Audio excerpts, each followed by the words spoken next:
Okay, now that you are a vendor in Shop at Maker Mall and selling is enabled by admin, you can start adding your product. For that, click on Products from the dashboard menu. It will take you to the product listing, which is of course empty now, since I have not added any products yet. So click on Add New Product. Here, you will find a form to add all the information for your product. Give the product name in the title field. My product is Wooden Table for Study Room. Give the product type. There are 4 product types in the dropdown, and you can choose any of them. For now, I am selecting Simple to add a simple product. Select a thumbnail.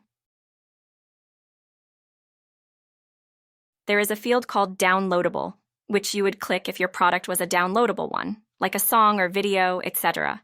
Select a category for your product. You can set tags for easy finding while searching. Give a short description. Give an elaborate description that will include all the information and properties that will make a customer interested in buying your product. Give SKU. For now, I am giving a random value here. Set the stock status. I am, of course, setting in stock, since the product is now available in my stock. Or you can check this box if you want to input a numeric value as the quantity. It will be managed automatically when customers order your product.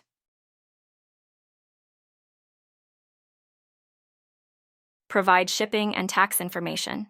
You can set a discount option here. For example, if you want to give a 10% discount when a customer orders 2 items at a time, you can set it this way. Now come to the Min-Max option. Here, you can set a value if you want your customer to have a limit on how much they should purchase at a time. In my case, the customer will have to buy a minimum of 2 items and not more than 4. You can set the product status to draft, which means your product won't be submitted for review, but will be available for future edits.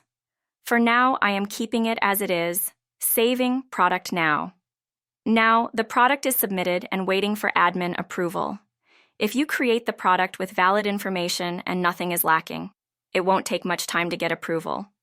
But your product will always be available for editing, even if it has not been approved yet. Okay, product is approved and will appear and be available on the site to the customer for purchase.